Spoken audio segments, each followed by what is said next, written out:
Ouvrons notre Bible au livre de Matthieu chapitre 21. Matthieu 21. Yahshua vient à Jérusalem. Yahshua vient à Jérusalem. Matthieu 21, verset 1 à 11.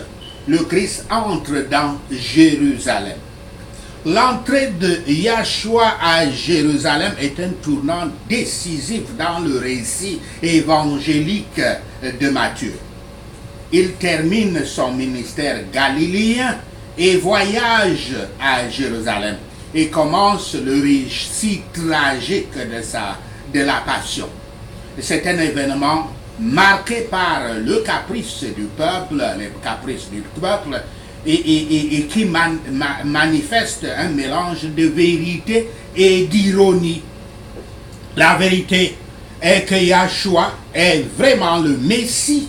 L'ironie, c'est que son identité, même en tant que Messie, est la raison pour laquelle il est rejeté par les Juifs, en particulier par les dirigeants juifs du Sanhédrin. Le Sanhédrin, c'était la plus haute autorité du gouvernement local sous l'occupation romaine. Quand il entre à Jérusalem, il est accueilli comme le fils de David, mais il est presque immédiatement rejeté en tant que Messie et raillé par le peuple. Quand Yahshua montre qu'il est un autre type de Messie que ce à quoi il s'attendait, il est rejeté. Versets 4 à 7. Yahshua organise son voyage pour Jérusalem afin d'accomplir le verset biblique Zacharie 9, verset 9, un passage de l'Ancien Testament qui a été interprété en référence au Messie par les rabbins. Je cite: « Sois transporté dans l'église, fille de Sion, pousse des cris de joie, fille de Jérusalem. Voici ton roi vient à toi, il est juste et victorieux, il est humble et monté sur un âne, le petit d'une ânesse. » Fin de citation. L'utilisation par Matthieu de Zacharie 9, verset 9 est l'un des 10 passages d'accomplissement unique à son évangile. Il combine Zacharie 9, verset 9 et Ésaïe 62, verset 11. Verset 8 à 9. La foule accueille Yahshua en jubilation, répandant leurs vêtements sur la route pour qu'ils montent à Jérusalem dans le style royal. Et elle crie « Hosanna au fils de David », suivi d'une bénédiction du psaume 118, verset 26. Le terme Hosanna en langue araméenne signifie « Ô sauve » ou bien « Dieu sauve ». Mais il était devenu un simple terme de louange. Les gens louent Yahshua comme leur roi, leur Messie. Pourtant, ils le reconnaissent aussi simplement comme le prophète de Nazareth.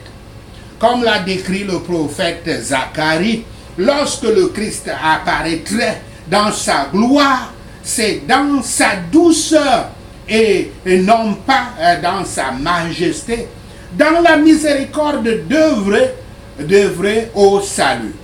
Alors que l'humilité et la pauvreté extérieure ont été pleinement vues dans le roi de Sion et ont marqué son entrée triomphale à Jérusalem, comme était erroné donc la convoitise, l'ambition et la fierté de la vie qu'exhibaient les citoyens de Sion.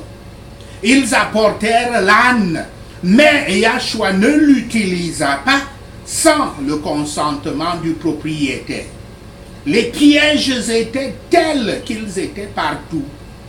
Nous ne devons pas voir les vêtements sur notre corps comme trop chers pour nous en séparer au service du Christ.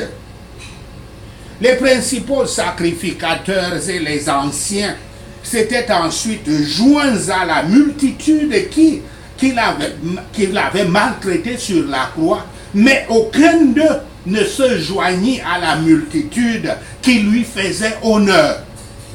Ceux qui prennent le Christ pour leur roi doivent tout mettre sur ses pieds. Hosanna signifie, une autre signification, sauvez maintenant. Nous vous en supplions. Béni soit celui qui est venu au nom du Seigneur.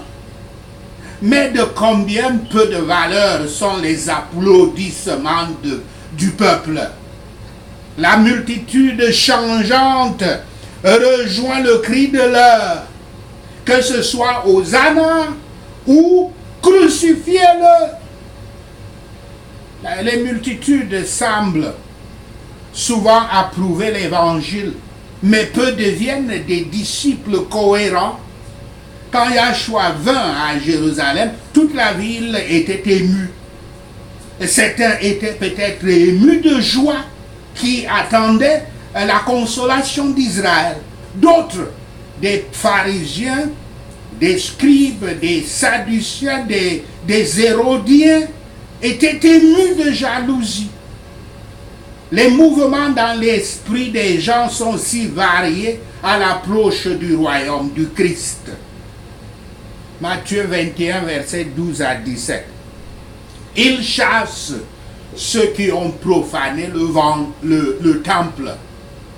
Matthieu enregistre la purification le même jour que Yahshua est reconnu comme roi, indiquant que la purification est un devoir messianique. Je cite cette écriture. Je les amènerai sur ma montagne sainte et je les réjouirai dans ma maison de prière. Leurs holocaustes et leurs sacrifices seront agréés sur mon autel, car ma maison sera appelée une maison de prière pour tous les peuples. Fin de citation. Citation d'Ésaïe 56, verset 7. Yahshua cite Ésaïe 56, verset 7 comme son autorité pour renverser les tables des changeurs de monnaie et les sièges des marchands de pigeons. La considération des versets entourant Ésaïe 56, versets 1 à 7, ajoute à la signification ajoute de la signification aux actions de Yahshua. Particulièrement notable est le fait qu'Ésaïe 56 se réfère à l'inclusion des gentils dans le royaume de Yahweh. Là, dans le temple, Yahshua continue son ministère de guérir les aveugles et les boiteux. Cependant, quand les principaux prêtres voient les miracles merveilleux de Yahshua et entendent les enfants acclamer Yahshua comme le fils de David, ils sont indignés et réprimandent Yahshua. Yahshua répond en se référant au Psaume 8, verset 2, avec sa déclaration que la louange parfaite peut venir de la bouche des bébés ou des enfants. Le Christ a trouvé quelques jardins, quelques cours du temple transformés en marché pour le bétail et les choses utilisées dans les sacrifices, et en partie occupés par des changeurs de monnaie. Notre Seigneur les a chassés du lieu comme il l'avait fait à son entrée dans son ministère dans Jean 2, versets 13 à 17. Ses œuvres témoignaient de lui plus que les hosannas, et ses guérisons dans le temple étaient l'accomplissement de la promesse selon laquelle la gloire de la dernière maison devrait être plus grande que la gloire de la première. Si le Christ venait maintenant dans plusieurs parties de son Église visible aujourd'hui, Combien de mots secrets il découvrirait et purifierait. Combien de choses pratiquées quotidiennement sous le manteau de la religion montrerait-il comme plus convenable à un repère de voleurs qu'à une maison de prière. Matthieu 21, verset 18 à 22. Le figuier stérile maudit. Le figuier stérile est une leçon de foi. Cependant, il est aussi une leçon sur l'absence de foi. La présence de feuilles indique que les premiers fruits de la figue auraient dû être présents, mais Yahshua n'en trouve aucun. La dureté de sa condamnation symbole sa condamnation des dirigeants juifs pour leur manque de foi. La foi aurait dû être la marque de fabrique des chefs religieux juifs, mais n'avait pas été une réponse typique de leur part. Cette malédiction du figuier stérile représente l'état des hypocrites en général et nous apprend ainsi que le Christ s'attend à voir la puissance de la communion fidèle avec ceux qui la professent et la saveur de celle-ci de ceux qui doivent la montrer. Ces attentes justes des professeurs florissants sont souvent déçus. Il vient à beaucoup cherchant des fruits et ne trouve que des feuilles. Une fausse profession se dessèche généralement dans ce monde. Et c'est l'effet de la malédiction du Christ. Le figuier qui n'avait pas de fruits perdit bientôt ses feuilles. Cela représente l'état de la nation et du peuple des Juifs en particulier. Notre Seigneur Yahshua n'a trouvé parmi eux que des feuilles. Et après avoir rejeté le Christ, l'aveuglement et la dureté grandissaient sur eux jusqu'à ce qu'ils soient défaits et que leur place et leur nation soient éradiquées en l'an 70 par les Romains. Le Seigneur était juste en cela. Craignons beaucoup le malheur annoncé sur le figuier stérile. Matthieu 21, verset 23 à 27. Discours de Yahshua dans le temple. Verset 24 à 27. La question de Yahshua accule le leader juif contre le mur. Car s'ils prétendent que le baptême de Jean-Baptiste vient du ciel, ils vont se ridiculiser à leurs propres yeux parce qu'ils n'ont pas cru à Jean. S'ils répondent que son baptême venait des hommes, les foules qui suivaient Jean-Baptiste pouvaient se tourner contre eux. Contrariés alors, ils répondent simplement qu'ils ne savent pas. De la même manière, Yahshua répond qu'il ne leur dira pas par quelle autorité il agit.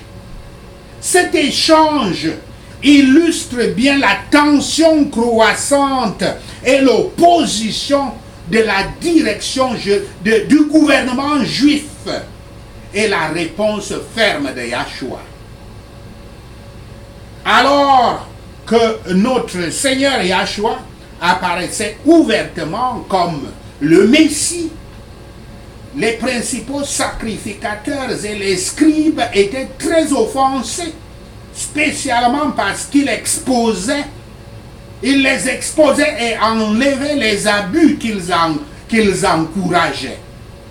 Notre Seigneur a demandé ce qu'ils pensaient du ministère et du baptême de Jean. Beaucoup ont plus peur de la honte du mensonge que du péché du mensonge et se font du scrupule de ne pas parler de ce qu'ils savent être mauvais dans leurs propres pensées, dans leurs affections, dans leurs intentions, ou dans leur souvenir et ou leur oubli. Notre Seigneur a refusé de répondre à leurs demandes. Il vaut mieux éviter les disputes inutiles avec des adversaires méchants. Matthieu 22, versets 28 à 32. La parabole des deux fils. La parabole suivante implique deux fils. L'un refuse initialement de travailler, mais travaille ensuite. Un autre accepte initialement de travailler, mais ne travaille jamais. Le premier fils représente les collecteurs d'impôts, les prostituées et les pécheurs généraux qui se détournent de Yahweh, mais se repentent ensuite. Les seconds représentent les dirigeants juifs qui prétendent être justes, mais ne se repentent pas. Ceux qui devraient hériter du royaume ne le seront pas, mais ceux qui ne méritaient pas le royaume en recevront les bienfaits. Yahshua devient très personnel en parlant directement aux chefs religieux juifs. Il les confronte à leur caractère, à leur assassinat de caractère, à l'assassinat de son caractère, lui-même, le Christ, et l'assassinat de Jean-Baptiste, ainsi qu'à leur refus de se repentir. Les paraboles qui font des reproches parlent clairement aux contrevenants et les jugent de leur propre bouche. La parabole des deux fils envoyés travailler dans la vigne est là pour montrer que ceux qui ne savaient pas que le baptême de Jean était du genre humain, était de Yahweh, ceux qui ne savaient pas que le baptême de Jean était de Yahweh, étaient humiliés par ceux qui le connaissaient et l'acceptaient. Tout le genre humain est comme les enfants que le Seigneur a élevés, mais ils se sont révoltés contre lui. Seulement certains sont plus plausibles dans leur désobéissance que d'autres. Et il arrive souvent que le rebelle audacieux soit amené à la repentance et devienne le serviteur du Seigneur, tandis que le formaliste se durcit dans l'orgueil et l'inimitié. Matthieu 21, verset 33 à 46. La parabole des méchants laboureurs. La parabole des méchants locataires est encore une référence aux chefs religieux juifs qui devraient prendre soin de la vigne du maître, mais ne le font pas. Quand le maître envoie des serviteurs, les locataires tuent les serviteurs, puis continuent jusqu'à tuer l'héritier du maître qui vient au nom du maître. Quand Yahshua leur demande ce qu'il adviendra des méchants locataires, les souverains sacrificateurs et les pharisiens répondent à juste titre que les méchants locataires méritent la mort. Ce qu'ils ne voient pas, c'est que Yahshua fait référence à eux dans la parabole. Le commentaire suivant de Yahshua est une réprimande cinglante. Les Juifs perdront le royaume de Yahweh et les gentils le recevront. Finalement, les souverains sacrificateurs et les pharisiens voient que Yahshua parle d'eux. Si ce n'était pas la crainte de la foule, ils l'auraient arrêté à ce moment-là, à cet endroit-là. Cette parabole expose clairement le péché et la ruine de la nation juive. Et ce qui est dit pour les condamner est dit pour mettre en garde tous ceux qui jouissent des privilèges de l'Église extérieure.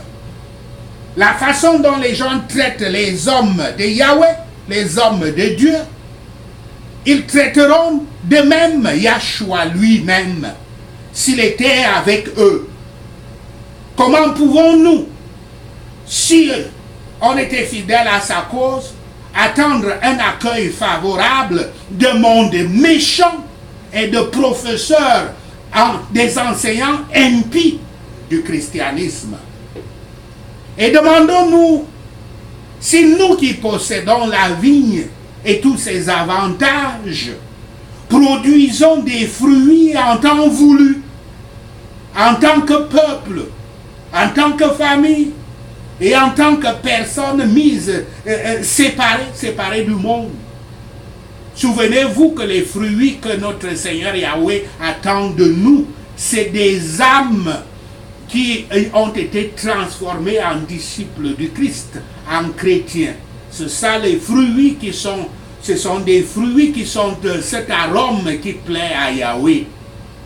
Notre Sauveur, dans sa question, déclare que le Seigneur de la vigne viendra, et quand il viendra, il détruira sûrement les méchants. Les souverains sacrificateurs et les anciens étaient les bâtisseurs, et ils ne voulaient pas admettre la doctrine du Christ et ses lois. Ils l'avaient rejetée comme une pierre méprisée dans leur construction. Mais celui qui fut rejeté par les Juifs fut embrassé par les gentils. Le Christ sait qui produira les fruits de l'Évangile dans l'utilisation des moyens de l'Évangile. L'incrédulité des pécheurs sera leur ruine. Mais Yahweh a de nombreuses façons de restreindre les restes de la colère. Ceux qui restent, quand il dit que beaucoup sont appelés, peu sont élus. Donc ces élus-là, ces restes, il connaît de nombreuses façons pour restreindre ces élus-là de la colère. Comme il le fait pour que ce qui éclate se répercute à sa louange. Que le Christ devienne de plus en plus précieux pour nos âmes, en tant que fondation ferme et pierre angulaire de son Église. Puissions-nous être prêts à le suivre, même s'il est méprisé et haï parce qu'il est lui. Sachez ceci, et le Seigneur Yahweh vous bénira. Prenons ces points de prière. Prions. Matthieu 21. Je suis ravi car mon roi vient à moi, doux et monté sur un âne, et sur un ânon, le poulain d'un âne, au nom de Yahshua le Messie. Hosanna au fils de David, béni soit celui qui vient au nom du Seigneur. Hosanna au plus haut des cieux, au nom de Yahshua le Messie. Quand j'entre dans le parvis du temple de l'église, je vais chasser tous ceux qui achètent et vendent là, au nom de Yahshua le Messie. Je renverserai les tables des changeurs d'argent et les bancs des marchands de l'église, au nom de Yahshua le Messie. Car la maison de Yahweh sera appelée la maison de prière et non pas un antre des voleurs, au nom de Yahshua le Messie. Père Yahweh, fait que l'aveugle et le boiteux viennent à moi au temple de ton église, afin que je puisse les guérir par la puissance de ton esprit, au nom de Yahshua le Messie. En ce qui concerne quiconque est indigné par les choses merveilleuses que je fais et les enfants qui crient dans la cour du temple, Yahweh, Shaphat, notre juge, traite avec eux, occupe-toi d'eux, au nom de Yahshua le Messie. De la bouche des enfants et des bébés, toi, Seigneur Yahweh, tu as appelé ta louange, au nom de Yahshua le Messie. Tout arbre au bord de la route qui ne porte pas de fruits, mais rien que des feuilles, je te maudis de ne plus jamais porter de fruits, sèche immédiatement au nom de Yahshua le Messie. Tous prêtres et professeurs et enseignants de la parole et des nations qui ne portent pas les fruits de la foi, puissiez-vous ne plus jamais porter de fruits, desséchez-vous immédiatement au nom